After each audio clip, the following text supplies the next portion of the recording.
আসসালামু আলাইকুম। আজকে আমরা নতুন একটা পর্বে তোমাদের সবাইকে স্বাগতম জানাচ্ছি। আজকে আমরা বায়োলজির একদম ১ম চ্যাপ্টারটা জীবন পাঠ নিয়ে আলোচনা করব।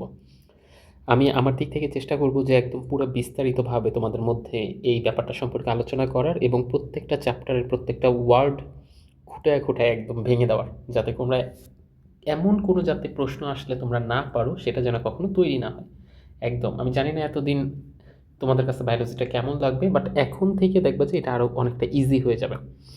আমি যখন ক্লাস 9-10 ছিলাম তখন আমার কাছে বায়োলজিটা বেশ একটা খতরনাক সাবজেক্ট লাগতো, বাট এখন আর সেরকম লাগে না। তো আমি চেষ্টা করবো একদম বিস্তারিতভাবে তোমাদেরকে আলোচনা করে দেওয়ার। একদম প্রথমেই যদি আমরা চ্যাপ্টারের নামটা সম্পর্কে জানতে চাই, বায়োলজির যেহেতু অধ্যায় নাম্বার 1 নিয়ে আমরা যাত্রা শুরু করছি, একদম চ্যাপ্টার 1-এর নাম হচ্ছে জীবন পাঠ। দ্যাট মিনস আজকের এই চ্যাপ্টারে আমরা জীবন সম্পর্কিত ব্যাপারগুলো সম্পর্কে জানবো। একদম বেসিক থেকে প্রো লেভেল পর্যন্ত এই ব্যাপারটা আমরা জানার চেষ্টা করব জীবন পাঠ। এবং আমি চেষ্টা করব তোমাদের মাঝখানে এটা পর্ব পর্ব আকারে দেওয়ার। 2-3টা পর্বে সাধারণত প্রথম চ্যাপ্টারটা শেষ করে দেওয়ার। আজকে সেটার ভিতর পর্ব নাম্বার 1। তো চলো আর দেরি না করে আমরা শুরু করি। আমরা একদম যদি প্রথমে দেখতে চাই যে এই চ্যাপ্টার থেকে একদম প্রথম পৃষ্ঠায় বইয়ের তুমি দেখবা যে লেখা আসছে জীবন পাঠের ইয়াতে যে বায়োলজি শব্দটা কোথায় থেকে আসছে। বায়োলজি কিন্তু খুব প্রাচীন একটা বিজ্ঞান, এবং এই বিজ্ঞানটা আজকের আর কালকের না, এটা কয়েকশো বছর আগের থেকে এটা যাত্রা শুরু হয়েছে। প্রত্যেকটা সাবজেক্ট যখন তোমরা পড়ো তখন দেখবা বায়োলজি যখন তোমাদেরকে পড়ানো হয় তখন বলবে যে দেখো সব সাবজেক্টের মাদার সাবজেক্ট হিসেবে বায়োলজিটাই মেন। আবার যখন তোমাকে ফিজিক্স পড়ানো হয় তখন কিন্তু বইয়ের একদম প্রথম চ্যাপ্টারে কি বলা থাকবে যে সব সাবজেক্টের একদম মেইন সাবজেক্ট হিসেবে ফিজিক্স আছে। কেমিস্ট্রি পড়ানোর সময় বলবো যে হ্যাঁ সব সাবজেক্টের গোড়ার সাবজেক্ট হিসেবে কেমিস্ট্রি। তো এইখানেও যেহেতু এটা বইয়ের ফার্স্ট চ্যাপ্টার, তো তোমাকে সেম কথাটাই বলবে যে সব সাবজেক্টের মাদার সাবজেক্ট হিসেবে কোনটা আছে, বায়োলজি আছে। এই বায়োলজিটা সম্পর্কেই একদম ইনিশিয়াল স্টেজ থেকেই তোমাকে ডিটেলস আলোচনা করতেছে। তো চলো একদম প্রথমেই দেখো তোমাকে একটা কথা বলা আছে যে বায়োলজি শব্দটা একটা ইংরেজি শব্দ। এই যে এই বায়োলজি শব্দটা নেওয়া হয়েছে এটা কিন্তু একটা ইংরেজি শব্দ থেকে আসছে, এবং এই জীববিজ্ঞানটার বেসিক যেই ফর্মটা থাকে, কিন্তু এই বায়োলজি শব্দটা ইংরেজির হইলেও এটা কিন্তু ইংরেজি শব্দ থেকে আসে না। প্রথমে এটা দুইটা শব্দের ভিতরে ছিল, একটা বায়োস আর একটা লোগোস। এই দুইটা শব্দ পরবর্তীতে চেঞ্জ হয়ে বায়োলজিতে কনভার্ট হয়েছে। এখন এই যে বায়োস আর লোগোস এই দুইটা শব্দ কিন্তু ইংলিশ শব্দ না। কথাটা বুঝতে পারছো? বায়োস আর লোগোস এই দুইটা গ্রিকের শব্দ, কিন্তু যখনই এই বায়োস আর লোগোস এই দুইটা শব্দ মিলিত হয়ে বায়োলজি হয়েছে, তখন গ্রিক শব্দ দুইটার থেকে ইংরেজি শব্দ বায়োলজির উৎপত্তি হয়েছে। এই জন্যে পরীক্ষায় আমাদেরকে বেশ, যেহেতু একটা কনফিউজিং ব্যাপার না, যে বায়োস একটা গ্রিক শব্দ লোগোস একটা গ্রিক শব্দ, কিন্তু এই দুইটার থেকে একটা ইংরেজি শব্দ তৈরি হয়েছে। এই জন্য পরীক্ষায় একটা জিনিস আমাদেরকে খুব ফ্রিকুয়েন্টলি আসতে দেখা যায় যে বায়োলজি কোন ভাষার শব্দ, তখন ওইখানে কিন্তু অপশন আকারে গ্রিকদের এই ইয়াটাও দেওয়া থাকে যেটা একটা গ্রিক ভাষার শব্দ। এই জন্য মনে রাখবা বায়োলজি শব্দটা ইংরেজি ভাষার শব্দ, কিন্তু বায়োস যদি কখনো শুধু পরীক্ষায় আসে বা লোগোস শব্দটা যদি শুধু পরীক্ষায় আসে, তাহলে এটা কোন ভাষার শব্দ? এটা গ্রিক ভাষার শব্দ। এই ব্যাপারটা তোমাদেরকে মাথায় রাখতে হবে। এখন এই যে বায়োলজি, আমরা যদি এই বায়োলজি শব্দটাকে দুইটা ভাগে ভাঙতে চাই, একটা পাই বায়ো আর একটা পাই কি লজি। বায়ো শব্দের অর্থ তোমরা জানো, আমাদের মেডিকেলের ভাষায় বায়ো শব্দের অর্থ জীবন। আর লজি শব্দটা, কোনো একটা শব্দের শেষে যদি কখনো লজি শব্দটা দেখো, তাহলে এইটা ওই বিষয়টা সম্পর্কিত জ্ঞান। বুঝতে পারছো? তাহলে বায়ো যেহেতু লজি, তার মানে জীবন সম্পর্কিত জ্ঞান কি আলটিমেটলি আমরা কি বলবো? বায়োলজি বলবো। এই জন্য বায়ো শব্দটা আসছে বায়োস শব্দ থেকে, যেটার অর্থ জীবন। আর লজি শব্দটা আসছে ওই গ্রিক শব্দ লোগোস থেকে, যেটার শব্দের অর্থ জ্ঞান। আর এই লোগোস আর এই বায়োস এই দুইটা একসাথে মিলিত হয়ে ইংরেজি শব্দ বায়োলজির কনভার্সনটা হয়েছে। তাহলে এইটুকু হয়তো বা তোমরা বুঝতে পারছো।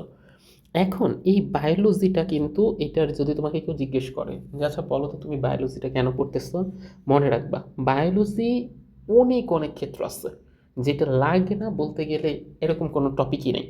এখন তুমি যদি আমাকে জিজ্ঞেস করো যে ভাই আপনি তো বললেন যে এই বায়োলজি নাকি সবচেয়ে প্রাচীন বিজ্ঞান এবং সব সাবজেক্টের মাদার সাবজেক্ট হিসেবে নাকি এইটা আছে, তাহলে এই যে আপনার মতো কি সত্যিকার অর্থে এইটাই যে সব সাবজেক্টের মাদার সাবজেক্ট হিসেবে বায়োলজি নাকি ফিজিক্স নাকি কেমিস্ট্রি কোনটা আছে? তো আমিও সাধারণত বলবো যে সব সাবজেক্টের মাদার সাবজেক্ট হিসেবে সাধারণত বায়োলজি আছে। তুমি চিন্তা করো তো, একটা জিনিসের যদি জীবনই না থাকতো তাহলে সেটার সাথে সম্পর্কিত অন্যান্য টপিকগুলো কি আর কখনো সেখানে তৈরি হতো? কখনোই তৈরি হতো না। এই জন্য বলা যায় যে সব সাবজেক্টের মাদার সাবজেক্ট হিসেবে যে বায়োলজির কথাটা বলে এটাই আসলে অ্যাকুরেট। এখন বায়োলজির কিন্তু অনেক ক্ষেত্র আছে, ব্যবহার ক্ষেত্র। যেমন তুমি দেখো চিকিৎসা শাস্ত্রে বায়োলজির ব্যবহার আছে, কৃষি সংক্রান্ত ক্ষেত্রগুলোতে কিন্তু বায়োলজির ব্যবহার আছে। এবং আমরা আস্তে আস্তে দেখব যে চিকিৎসা ক্ষেত্রে এটা কীভাবে ব্যবহার করা হয়, এটা তারপরে হচ্ছে কৃষি সংক্রান্ত ক্ষেত্রগুলোতে এটাকে কীভাবে ব্যবহার করা হয়।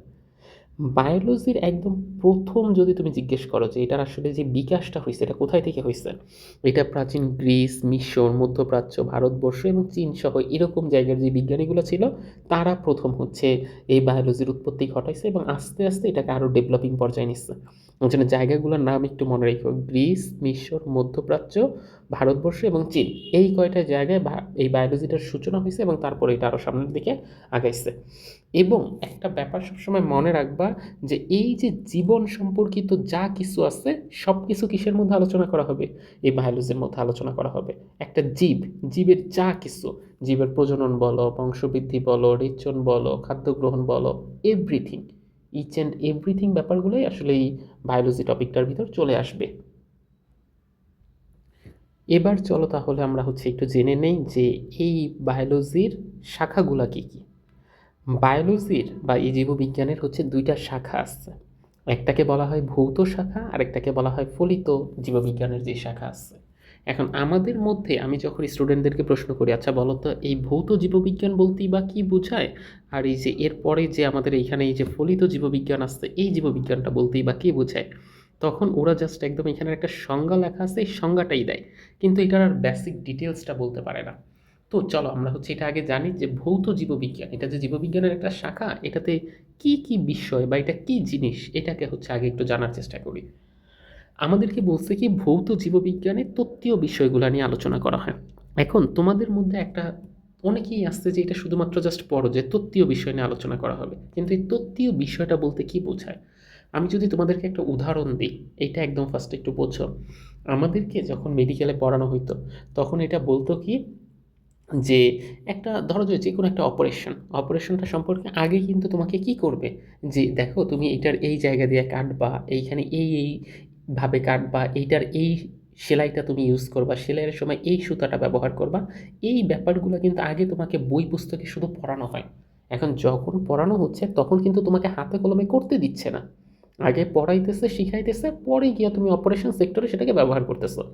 তত্ত্বীয় বিষয় বলতে সেটাকেই বোঝানো হয় যেইখানে কিনা তোমার আলটিমেটলি হাতে কলমে ব্যবহার করার চেয়েও আগে শুধু থিওরিটিক্যাল ব্যাপারগুলো পড়ানো হবে।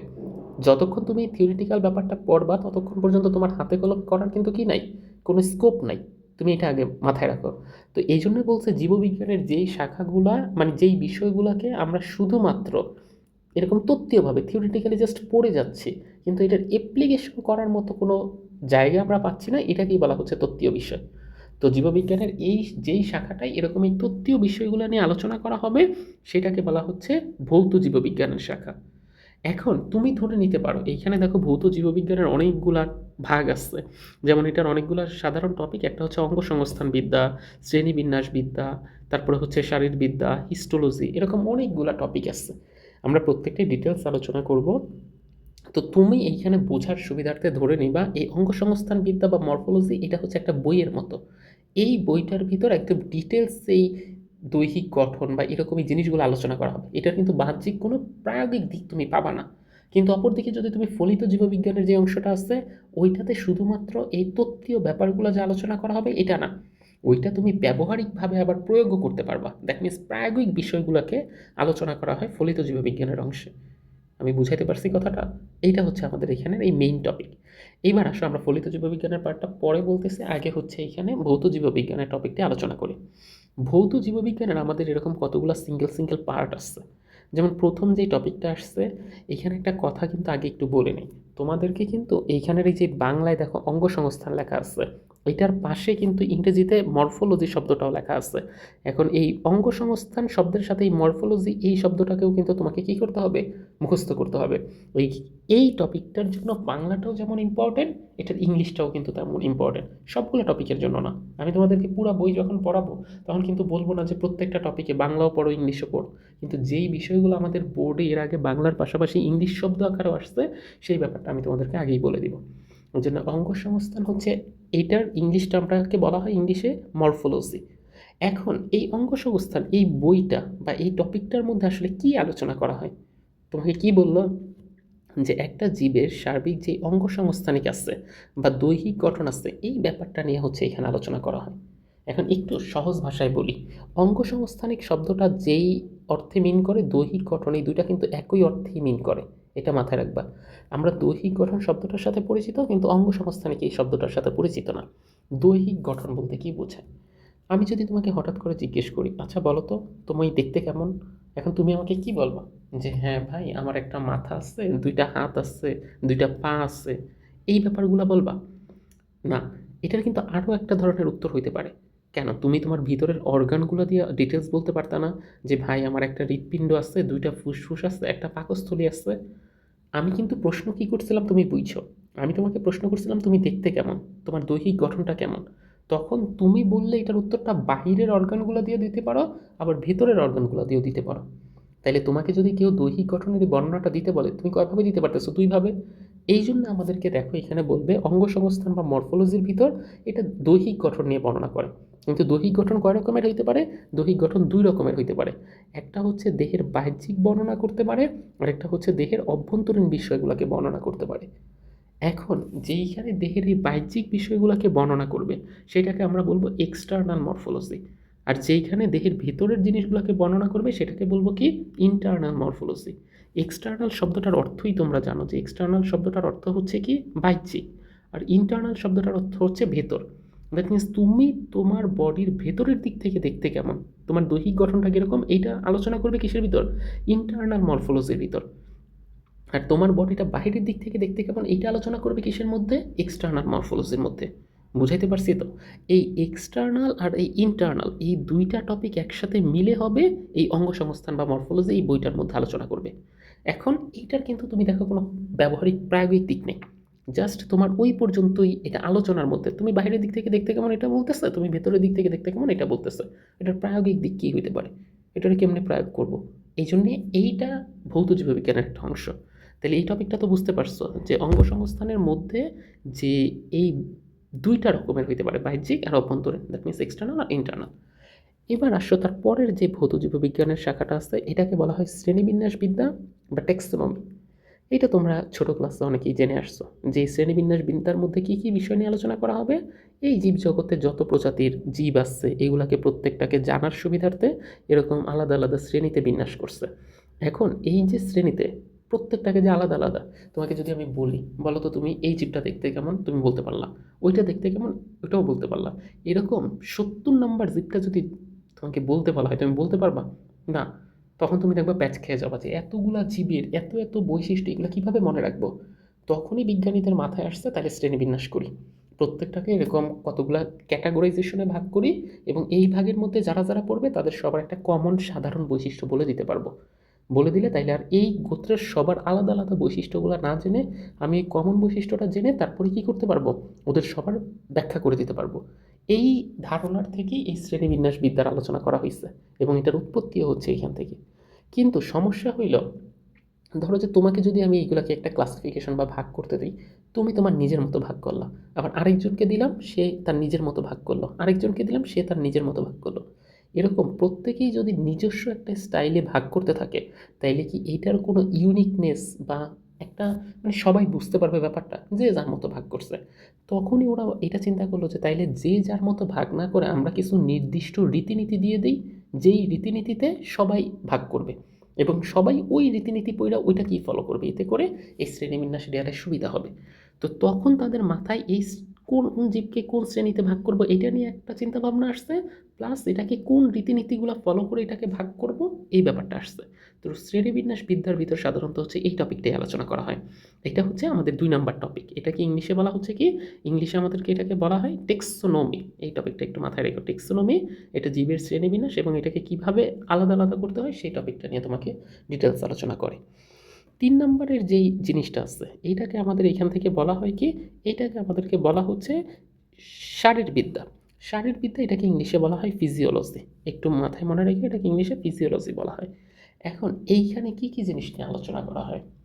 একটা জীব দেহ পুরো বাঁচায় রাখতে গেলে কিন্তু এটার সাথে অনেকগুলা জৈব রাসায়নিক কার্যক্রম সংঘটিত হয়, করতে হয়। যেমন ধরো যে তোমার বডির শ্বসন কিভাবে হচ্ছে, শ্বাস প্রশ্বাসের ব্যাপারটা কিভাবে, খাদ্যবস্তু জারিত হইতেছে এই ব্যাপারটা নিয়ে আলোচনা করতে হবে। তুমি কিভাবে তোমার বডির মলমূত্রগুলো বাহিরে ত্যাগ করতেছো, রেচনে এই ব্যাপারটা নিয়ে আলোচনা করা হবে। সালোক সংশ্লেষণে কিভাবে হচ্ছে সূর্যের আলো ব্যবহার করে শক্তি উৎপাদন করতেছে এই ব্যাপারটা নিয়ে আলোচনা করা হবে। তো এই যে শারীরবিদ্যা বা ফিজিওলজির ভিতর প্রত্যেকটা জিনিসের এই বিক্রিয়াগুলো কিভাবে হয়, এইখানে একটা বডি কিন্তু একটা বা দুইটা রকমের বিক্রিয়াতে মানে দাঁড়ায় নাই, অনেক অনেক বিক্রিয়া। তো এই বিক্রিয়াগুলো কিভাবে হচ্ছে এই ব্যাপারটা আলোচনা করবে এই ফিজিওলজি বা শারীরবিদ্যার ভিতর। দ্যাট মিনস একটা শরীর চালাইতে গেলে ঠিক কী কী ধরনের কার্যক্রম এটার সাথে জড়িত থাকে, কী কী ধরনের জিনিস এইখানে আলাদাভাবে থাকবে এই ব্যাপারটাই হচ্ছে তোমাকে এখানে ডিটেলসভাবে আলোচনা করে দিবে। দেখো এখানে কিন্তু সেইটাই লিখে দিচ্ছে যে একটা জীবের যাবতীয় শরীরবৃত্তীয় কার্যক্রম সাধারণত জীববিজ্ঞানের এই শাখার মধ্যে আলোচনা করা হয়, যে একটা জীবের বডি চালাতে গেলে ঠিক কী কী ধরনের জিনিসপত্র এখানে লাগবে। তাহলে আমরা বুঝলাম যে শারীরবিদ্যা মানে হচ্ছে ফিজিওলজি। একটা জীবের বডি চালাতে গেলে যত রকম বিক্রিয়া যত রকম কার্যক্রম হয় সবই শারীরবিদ্যার ভিতরে আলোচনা করা হয়। এরপরে যেটা আছে সেটাকে আমাদেরকে বলা হচ্ছে কি হিস্টোলজি। হিস্টোলজি এটা বাংলা শব্দ, তো এটাকে বলা হয় হিস্টোলজি, ইংলিশেও এটাকে বলা হয় হিস্টোলজি। এটা একটু মাথায় রাখো, দুইটাই হচ্ছে একই ধরনের এবং পরীক্ষায় কিন্তু সবচেয়ে বেশি এইটাই আসে। যে এই হিস্টোলজি বলতে কি বুঝো এইটাই হচ্ছে তোমার পরীক্ষায় সবচেয়ে বেশি আসবে, এই পার্টটার কথা একটু মাথায় রাখো। হিস্টোলজিতে আসলে কী নিয়ে আলোচনা করা হয়? মেডিকেলে যারা পড়ে ওদের এই হিস্টোলজিতে কিন্তু 200 মার্কের একটা পরীক্ষাই দিতে হয়, এটা একটা সাবজেক্টই আছে। এখন এইখানে করে কি, যে একটা বডির টিস্যুগুলো দেখতে কেমন, এখন একটা সম্পূর্ণ বডির সব জায়গার টিস্যু কিন্তু একরকম না। ধরো যে তোমার শ্বাসনালীর টিস্যুগুলো দেখতে একরকম, তুমি দেখবা শ্বাসনালীর ঠিক একটু উপরের পোর্শনে নাকের অংশের টিস্যুগুলো দেখতে আবার আরেক রকম। তুমি যদি একটু লাংসের দিকে যাও তখন ওই জায়গার টিস্যুগুলো দেখতে আরেক রকম। দ্যাট মিন্স একটা বডিতে তো অনেক ধরনের কোষ আছে, এই কোষগুলো কিন্তু সব দেখতে একই রকম না। এই অনেকগুলা কোষ যখন একসাথে মিলিত হয় তখন এখানে টিস্যু গঠিত হয়। আর ওই টিস্যুগুলো ঠিক কে কীভাবে আসছে, কার বিন্যাস কেমন, কে কী ধরনের কাজ করে, এই ব্যাপারগুলো ঠিক যে এখানে আলোচনা করা হয় সেটাকেই বলা হচ্ছে হিস্টোলজি। বুঝতে পারছো? তাহলে এইখানে তোমাদেরকে যদি কেউ হঠাৎ করে জিজ্ঞেস করে যে হিস্টোলজিতে কী নিয়ে আলোচনা করা হয়, জীবদেহের যেই টিস্যুগুলো আছে এই টিস্যু নিয়ে আলোচনা করা হবে। টিস্যুর ঠিক কোন কোন বিষয়গুলো নিয়ে আলোচনা করা হবে, টিস্যুর আমাদের যেই গঠন আছে এই গঠন নিয়ে আলোচনা করা হবে, টিস্যুর বিন্যাসটা কেমন এই ব্যাপারটা নিয়ে আলোচনা করা হবে, টিস্যু ঠিক কী কী ধরনের কাজ করে এই ব্যাপারটা নিয়ে আলোচনা করা হবে। তাহলে হিস্টোলজি টপিকটার ভিতর কী কী ব্যাপার আছে, টিস্যু প্রথমে হচ্ছে একদম টিস্যু নিয়ে বলবো আমরা, যে এটা পুরোটা টিস্যু নিয়ে গঠিত হবে, টিস্যুর গঠন দেখতে কেমন, টিস্যুটা কে কীভাবে আসছে, এটার বিন্যাসটা কেমন, আর কোন ধরনের টিস্যু কী কাজ করে সেটা হচ্ছে হিস্টোলজি। আর এই হিস্টোলজি টপিকটাই কিন্তু তোমাদের সবচেয়ে বেশি আসবে পরীক্ষায়, এটা একটু মাথায় মনে রেখো। এইবার আসো এরপরে আমাদের যেটা আসছে, দেখি এরপরের স্লাইডে আমাদের আসছে কি, যে আমাদেরকে এখানে বলছে ভ্রূণবিদ্যা। ভ্রূণবিদ্যাকে ইংলিশে বলা হয় এমব্রায়োলজি। একটু মাথায় মনে রেখো কিন্তু ভ্রূণবিদ্যার ইংলিশ টার্ম এমব্রায়োলজি, এবং তোমাকে এই এমব্রায়োলজি শব্দটা কিন্তু বানান করেও আমি দেখছি বিভিন্ন স্কুলে দিয়ে দেয় যে এমব্রায়োলজি বলতে কি বোঝো, এবং এইগুলা যেটা পড়াচ্ছি এইখান থেকে একটা না একটা তুমি তোমার স্কুলে পাবা, এইটুক একদম 100% শিওর। স্কুলে যে পাবা শুধুমাত্র সেটাই না, এটা বোর্ডেও কিন্তু তোমরা পাবা এই টপিকটা। এখন এই এমব্রায়োলজি বা ভ্রূণবিদ্যা, বুঝতেই পারতেছো ভ্রূণ কোথায় থাকবে, যে যখন কিনা ওই যে আমরা জাইগোট পর্যায়ে থাকি, মা এর ওভাম বাবার স্পার্ম এই দুইটা একসাথে এসে মিলিত হয়েছে, মিলিত হওয়ার পর তারপরে আমাদের এই এমব্রায়োটা জাইগোট ফর্মেশন হইল, জাইগোট থেকে এমব্রায়োর দিকে যাবে আস্তে আস্তে সেইখানের ঘটনা। এখন আমাদের এইখানে আমি যখন পরীক্ষার হলে খাতাগুলো দেখি তখন এইখানে একটা ভুল ধারণা আছে, তোমরা হচ্ছে এইখান থেকে শুরু করো যে এই যে নিষিক্ত জাইগোটের সৃষ্টি, একটা জাইগোট থেকে কীভাবে ভ্রূণ সৃষ্টি হচ্ছে, ভ্রূণটা কীভাবে গঠিত হচ্ছে, ভ্রূণটা পরিস্ফুটন কীভাবে বড় হচ্ছে বিকশিত হচ্ছে, এই ব্যাপারটা যে এখানে আলোচনা আলোচনা করা হয়। মজার ব্যাপার হচ্ছে তোমরা এইখানকার এই থিমটুক বাদই দিয়ে দিছো যে জনন কোষের উৎপত্তিটা কীভাবে হইতেছে, বাট এইখানে এই জনন কোষের উৎপত্তির থেকে কিন্তু এটার স্টার্টিংটা হইছে।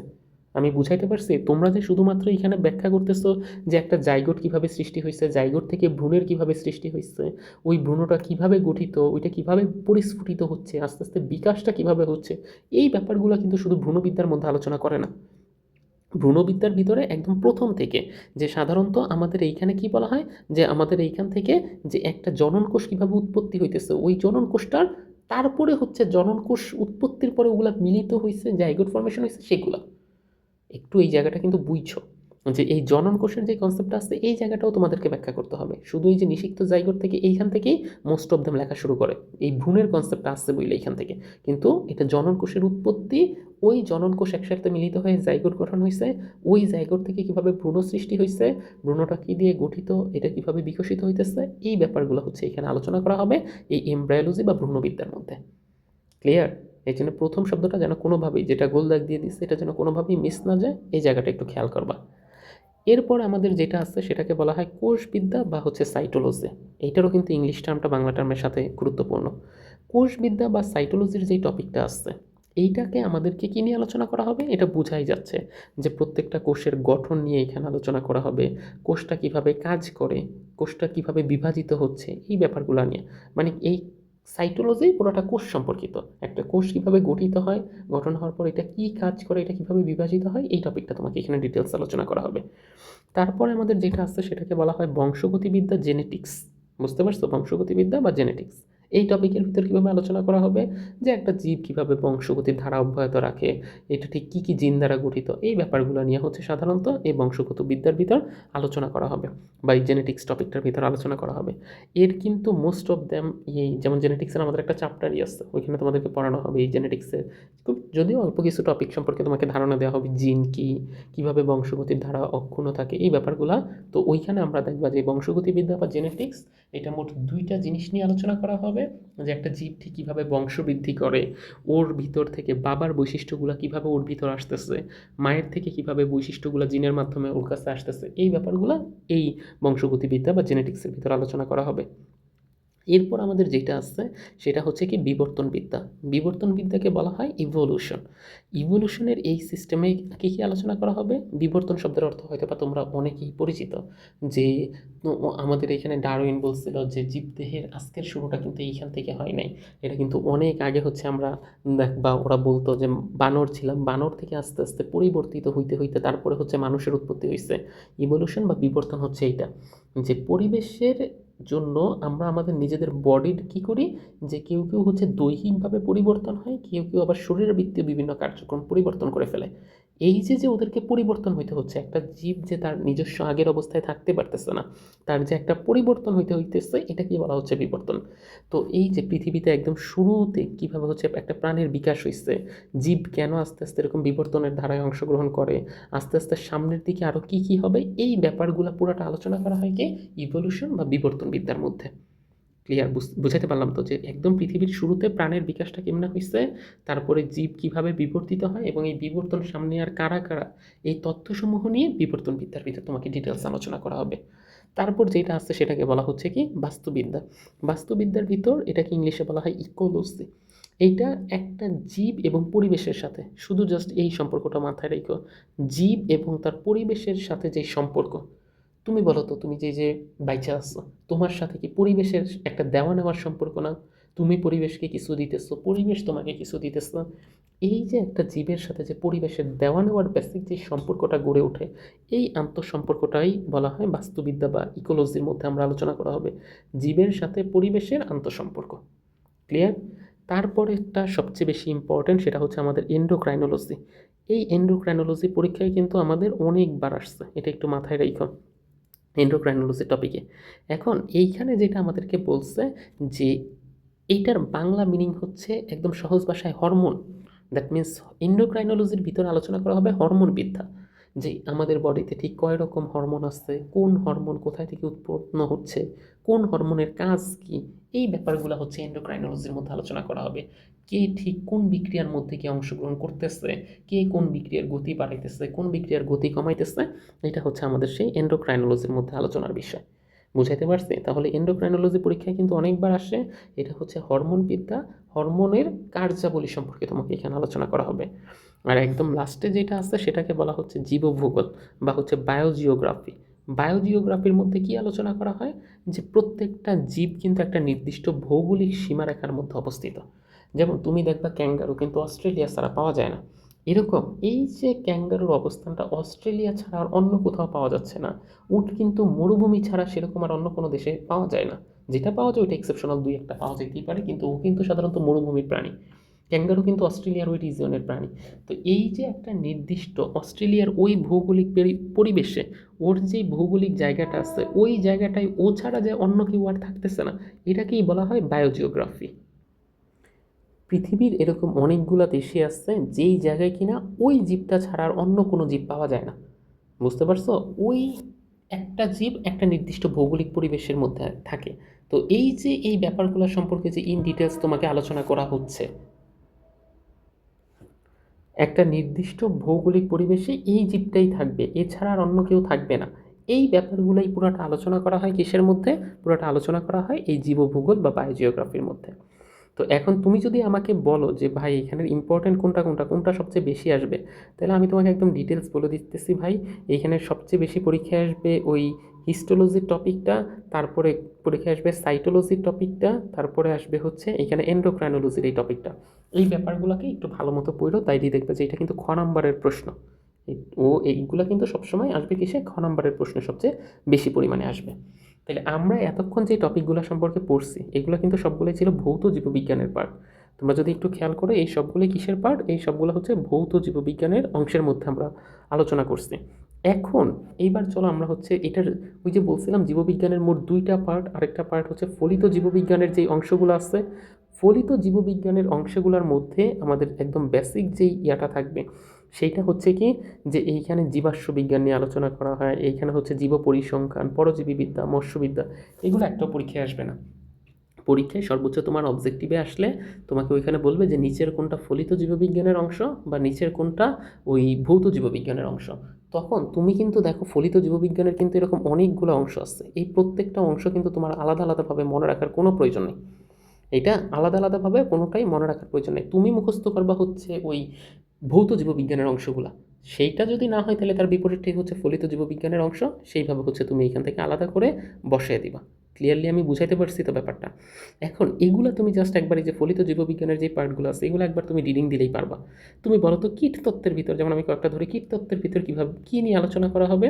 কীট পতঙ্গ ভাই কেমনে থাকে, এটার উপকারিতা কী, অপকারিতা কী, এটা কী কী ক্ষয়ক্ষতি করে, এটা কেমনে দমন করা যায় যাতে আর রোগ তৈরি না করতে পারে, এগুলো। তোমার ভাই কত মৎস্য বিজ্ঞানের মধ্যে কী নিয়ে আলোচনা করা হবে?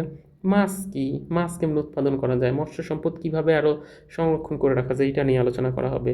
ভাই তুমি যদি বলো যে জীবাশ্ম বিজ্ঞান নিয়ে কীভাবে, জীবাশ্ম বিজ্ঞানের ভিতর কী কী থাকবে? প্রাগৈতিহাসিক কালে আগে কী জীবগুলা পাওয়া যেত সেগুলোর থেকে কীভাবে জীবাশ্মগুলো তৈরি হয়েছে, এই ডিটেলসগুলো। তারপরে যদি তুমি নিচের ইয়াতে দেখো পরিবেশ বিজ্ঞানে কী নিয়ে আলোচনা করা হবে? পরিবেশ সম্পর্কিত বিজ্ঞান।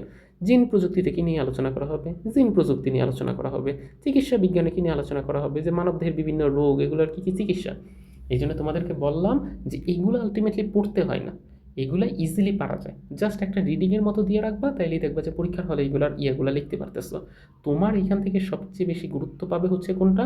এই যে ভৌত জীববিজ্ঞানের যে এইখানের যে কয়টা আছে, এই পৃষ্ঠে আছে 4টা, আর এইখানে আছে 5, 6, 7, 8, 9, 10, 11। এই 11টা টপিক তুমি একদম ডিটেলস ভালো মতো পড়ে ফেলবা, তাইলে দেখবা যে তোমার আর এইখানের কোনোটা সমস্যা হইতেছে না। এর পরীক্ষার জন্য ইম্পর্টেন্টই হচ্ছে এখানের এই ভৌত জীববিজ্ঞানের অংশগুলা। এইবার হচ্ছে তুমি যদি একটু যাই আমরা দেখি তার পরের স্লাইডে আমাদের এখানে কি আসছে। এর পরের স্লাইডে আমাদের এইখানে আসছে হচ্ছে একটা কথা, যে এই যে শ্রেণীবিন্যাসের কথাটা একটু আগে বলছি, যে পৃথিবীর প্রত্যেকটা এত এত জীব আছে, এই জীবগুলোকে জানার জন্য আলাদা আলাদাভাবে ওদের প্রত্যেককে নির্দিষ্ট শ্রেণীতে ফেলছে। এই কাজটা প্রথম করছে হচ্ছে একজন বিজ্ঞানী, তার নাম হচ্ছে ক্যারোলাস লিনিয়াস। এই ক্যারোলাস লিনিয়াস যাত্রাকালে উনি শ্রেণীবিন্যাসের এই ধাপটা, মানে হচ্ছে শ্রেণীবিন্যাস বলতেও যে কিছু হইতে পারে এইটা উনি হচ্ছে স্টার্টিং করছে। এখন ওনার এই যে জন্মসালটা দেখতেছে 1707 থেকে 1778, এটা কিন্তু পরীক্ষায় বেশ কয়েকবারই আসছে। এটা পরীক্ষায় বেশ কয়েকবারই আসছে এবং এই জায়গায় তোমাকে একটু আলাদা ফোকাস করতে হবে। এই ক্যারোলাস লিনিয়াস কিন্তু 1735 সালে অপসলা বিশ্ববিদ্যালয় থেকে চিকিৎসা শাস্ত্রে উনি ডিগ্রি লাভ করছে। এই বিশ্ববিদ্যালয়তে উনি পড়াশোনা করছে এবং পড়াশোনা করার পর উনি চিকিৎসা শাস্ত্রে ডিগ্রিটা পাইছে। এখন ওই বিশ্ববিদ্যালয়তে উনি যখন পড়াশোনাটা শেষ করছে তারপরে উনি ওই বিশ্ববিদ্যালয়ে অ্যানাটমির অধ্যাপক হিসেবে নিযুক্ত হয়েছে। এই জন্য এইখানে কিন্তু তোমার বেশ কয়েকটা অবজেক্টিভ আছে। প্রথম অবজেক্টিভ ক্যারোলাস লিনিয়াস কোন দেশের বিজ্ঞানী? উনি একজন সুইডিশ বিজ্ঞানী। উনি কি নিয়ে সবসময় গবেষণা করতো? প্রকৃতি নিয়ে সবসময় গবেষণা করতো। ওনার জন্মসাল কত? 1707 থেকে 1778। উনি কত সালে অপসলা বিশ্ববিদ্যালয়ে চিকিৎসা শাস্ত্রে ডিগ্রি লাভ করছে? 1735। উনি তারপরে কোন বিশ্ববিদ্যালয়ে চাকরি নিচ্ছে? ওই বিশ্ববিদ্যালয়ে অ্যানাটমির অধ্যাপক হিসেবে চাকরি নিচ্ছে এবং এখানে কিন্তু প্রত্যেকটাই আসছে। এবং এই যে শ্রেণীবিন্যাস বিদ্যার যেই অবদান, এইটাতে কার নাম আমরা তাহলে এখান থেকে বলবো? এই ক্যারোলাস লিনিয়াসের নামটাই আমরা এখান থেকে সবসময় উল্লেখ করবো। এখন ওই যে বললাম উনি প্রকৃতিবিদ ছিল, উনি প্রকৃতি নিয়ে সবসময় গবেষণা করত, যার কারণে উনি বিভিন্ন ধরনের উদ্ভিদ, বিশেষ করে বিভিন্ন ধরনের ফুল সংগ্রহ আর জীবের এই যে প্রত্যেকটা ধরন নিয়ে যেই জ্ঞান, এই ব্যাপারগুলো উনি সব সময় পছন্দ করত এবং এই জন্যই ওনার শ্রেণীবিন্যাসে কিন্তু অনেক বেশি আগ্রহ ছিল। তারপরে উনি করছে কি, তিনি প্রথম জীবের পূর্ণ শ্রেণীবিন্যাস করছে এবং নামকরণের একটা ভিত্তি প্রবর্তন করেন। এই ভিত্তি বলতে আসলে কি বুঝাইতেছে? ভিত্তি বলতে বুঝাইতেছে যে শ্রেণীবিন্যাসটায় কোন কোন শ্রেণীতে ভাগ হবে এটা উনি প্রথমে বলছে এবং বলার পর ওই যে বললাম না কতগুলো রীতিনীতি ছিল, ওই রীতিনীতিগুলাই কিন্তু উনি ডেভেলপ করে দিচ্ছে। এই জন্য ওই রীতিনীতিগুলোকেই বলা হচ্ছে এটার ভিত্তি, যে কিভাবে এই শ্রেণীবিন্যাসটা করতে হবে, কোনটা করা যাবে আর কোনটা করা যাবে না, সেই বিশ্বাসগুলো উনি এখানে ডিটেলসভাবে বলছে। এবং তারপর থেকে এই যে শ্রেণীবিন্যাসের যে রীতিনীতি আছে এগুলো আমরা তারপর থেকে ফলো করি, ওনার তৈরি করে দেওয়া রীতিনীতিগুলো আমরা ফলো করি। এবং উনি করছিল কি, এই উদ্ভিদ এবং প্রাণীর অসংখ্য নমুনা উনি পর্যবেক্ষণ করছে, যেহেতু উনি প্রকৃতি নিয়ে সবসময় গবেষণা করতো। করে উনি এই জীবজগৎকে দুইটা ভাগে ভাগ করছে। যেন পরীক্ষা একটা প্রশ্ন আসে যে ক্যারোলাস লিনিয়াস জীবজগৎকে কয়টা ভাগে ভাগ করছে? দুইটা ভাগে। একটা উদ্ভিদ জগৎ, একটা প্রাণী জগৎ। এই দুইটা ভাগে উনি ভাগ করে দিছে এবং এইটা জীবজগতের একদম সর্বপ্রথম ক্লাসিফিকেশন। তাহলে এইখান থেকে পরীক্ষায় প্রশ্ন আসলে কি কি আসতে পারে আমি একটু হলুদ কালি দিয়ে মার্কিং করে দিচ্ছি তোমাকে। এখানে উনি দুইটা ভাগে ভাগ করছে, উদ্ভিদ জগৎ, প্রাণী জগৎ, এটা আসবে না। আর ওই যে উপরে যেগুলো মার্কিং করা আসছে এই জায়গাগুলোকে একটু খেয়াল রাখলেই হবে। আর শ্রেণীবিন্যাসে উল্লেখযোগ্য অবদান, এই শব্দগুলো একটু দেখলে এইখান থেকে তোমার হয়ে যাবে। এইবার আমরা একটু জানার চেষ্টা করব যে শ্রেণীবিন্যাসের উদ্দেশ্যগুলো আসলে কি কি, যে আমরা কেন এই শ্রেণীবিন্যাসটা করি। এতক্ষণে অলরেডি বলেই ফেলছি, তারপরেও মাঝে মধ্যে দেখা যায় যে খ নম্বরের প্রশ্নে আসে আলাদাভাবে যে শ্রেণীবিন্যাসের প্রয়োজনীয়তা কী আর উদ্দেশ্য কী। তো এই জায়গা থেকে একটু আলাদাভাবে ফোকাস করবা, যে যদি কখনো পরীক্ষায় আসে শ্রেণীবিন্যাসের উদ্দেশ্যগুলো কী কী, তখন মনে রাখবা এই জিনিসটাকে এইভাবে লাগবা যে ভাই পৃথিবীতে তো হাজার হাজার জীব আছে, এই প্রত্যেকটা জীবের যেই দল আর উপদল সম্পর্কে, প্রত্যেকটা জীবের ভাগ সম্পর্কে আমরা তো আর আলাদা আলাদাভাবে মনে রাখতে পারবো না। তো যাতে করে আমরা এই শ্রেণীবিন্যাস করলে, তুমি দেখো যে আমি যদি তোমাকে বলি যে এরকম অনেকগুলা জীব আছে, একটা, দুইটা, তিনটা, চারটা, পাঁচটা, ছয়টা, সাতটা, আটটা, নয়টা, 10টা, 11টা, 12টা, 13টা, এরকম ধরো যে অসংখ্য জীব আছে।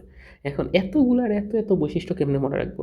কিন্তু আমি যদি তোমাকে একটা গোষ্ঠীভুক্ত করে দেই যে এই কয়টার বৈশিষ্ট্য একরকম, তারপরে যে এই কয়টার বৈশিষ্ট্য একরকম আর এই কয়টার বৈশিষ্ট্য একরকম, তাহলে তুমি দেখো তো তোমার কি আর অতগুলা বৈশিষ্ট্য মনে রাখতে হচ্ছে, নাকি জাস্ট এগুলার একটা কমন বৈশিষ্ট্য মনে রাখতেই হচ্ছে, এদেরও একটা কমন বৈশিষ্ট্য মনে রাখলে হচ্ছে, আর এদের একটা। তাহলে বৈশিষ্ট্য সংখ্যাকে কমনভাবে মনে রাখতেই কি আমরা এতগুলার বৈশিষ্ট্য একসাথে বলে ফেলতে পারতেছি না? বুঝাইতে পারছি তো কথাটা?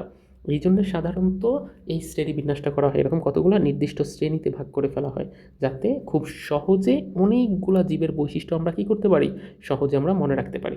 ওই জন্য আমাদেরকে এখানে প্রথম যে পয়েন্টটা বলছে যে শ্রেণীবিন্যাসের ভাই উদ্দেশ্যই কি, যে প্রত্যেকটা জীবের যেই দল থাকবে বা উপদল থাকে এইগুলো সম্পর্কে সঠিকভাবে জানা, এবং এই যে একটা শ্রেণীর সাথে যে আরেকটা শ্রেণীর যে একটা ভিন্নতা আছে, এই ভিন্নতার দিকে একটু আলোকপাত করা, এবং এই যে আমরা প্রত্যেকটা জিনিসকে যে আলাদা আলাদাভাবে জানতে পারতেছি, এই জ্ঞানগুলোকে আমাদের মধ্যে রেখে দেওয়া, যাতে পরবর্তীতে আমরা এই জ্ঞানকে কাজে লাগাইতে পারি। এখন কথা হচ্ছে পরবর্তীতে আমরা আবার এই জ্ঞানকে কীভাবে কাজে লাগাবো। আমি একটা উদাহরণের মাধ্যমে তোমাদেরকে বুঝাই। একদম প্রথমে ধরো কি, তোমরা কি জানো যে সাপের ভ্যাকসিন কোথা থেকে আবিষ্কার করা হয় বা ভ্যাকসিনটা কোথা থেকে তৈরি করা হয়? সাপের ভ্যাকসিন কিন্তু তৈরি করা হয় সাপের বিষ থেকে। এখন তুমি যদি এইটা না জানো যে সাপের বিষও এটা ভ্যাকসিন তৈরিতে ব্যবহার হতে পারে, তুমি কখনো ভ্যাকসিন বানাবা না। এই জন্য প্রত্যেকটা এই যে সাপ যে ওর থেকে বিষ বের করে এরকম একটা জ্ঞানকে আগে তুমি আহরণ করছো, তারপরে এটা রাইখা পরবর্তীতে এইটাকে হচ্ছে তুমি ব্যবহার করছো তোমার কোনো ভালো কাজে। এই কথাটা কি বলছে যে এই যে প্রত্যেকটা জীবজগতের যে ভিন্নতাগুলো আছে এই ভিন্নতাগুলোকে আগে আমরা জানবো, যাই না এই যে জ্ঞানগুলো পাইছি এগুলোকে সঠিকভাবে সংরক্ষণ করব এবং পরবর্তীতে পূর্ণাঙ্গ জ্ঞানকে এত বড় আকারে তো আর রাখা যাবে না, তখন সংক্ষিপ্ত আকারে সেগুলোকে উপস্থাপন করা। বুঝাইতে পারছি? এবং প্রকৃতিতে কোন জীবটা নতুন আসতেছে, আবার কোন জীবটা প্রকৃতি থেকে বিলুপ্ত হয়ে যাচ্ছে, এই ব্যাপারগুলো সম্পর্কে তুমি খুব সহজে জানতে পারবা যদি শ্রেণীবিন্যাস করা থাকে। যে হ্যাঁ, এই জীবটার শ্রেণীটা তো আগে প্রকৃতিতে ছিল, বা এই জীবটার শ্রেণী তো আগে কখন প্রকৃতিতে ছিল না, তার মানে এই জীবটা নতুনভাবে উৎপত্তি হয়েছে। এখন শ্রেণীবিন্যাস করা থাকলেই না তোমার একটা সম্যক ধারণা থাকবে এই জীবজগৎ সম্পর্কে, যে হ্যাঁ এই জীবটা প্রকৃতিতে আসছে বা এটা নাই। এই জন্য বলছে প্রতিটা জীবকে সহজে শনাক্তকরণ করে তাদের নামকরণের ব্যবস্থা করতে পারবা। তাইলে কোনটা নতুন আসতেছে আর কোনটা পৃথিবী থেকে হারিয়ে যাচ্ছে, বিলুপ্ত হচ্ছে, সেই ব্যাপারে তুমি সঠিকভাবে জানতে পারলা।